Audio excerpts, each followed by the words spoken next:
naman di ako mga lip tint diri oy, mga make-up, ug pahumot. Kisa naman sa dang hilabot. Uy, naunsa naman niya ako mga make-up diri mga lip tint. Kisa man ang hilabotan ni Doy?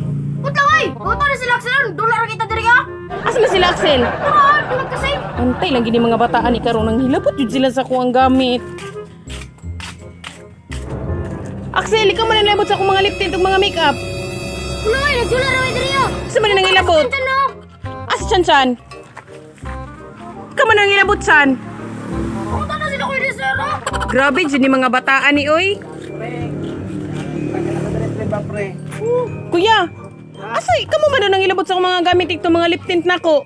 Pasangil na, nagbuntag na may inom diri Ano kayo pasangil na nyo na wala na may inom diri Sa naman noon mo. Pero mga bata di kayo pasangil na ninyo, nagkita na gamit. Oy. Buti, taga magbutang yung mga gamit pod.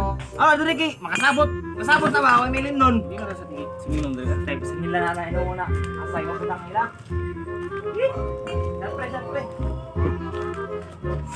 Yawa man nagladlad dapat ni sila oy. Sige panghilabot og mga gamit.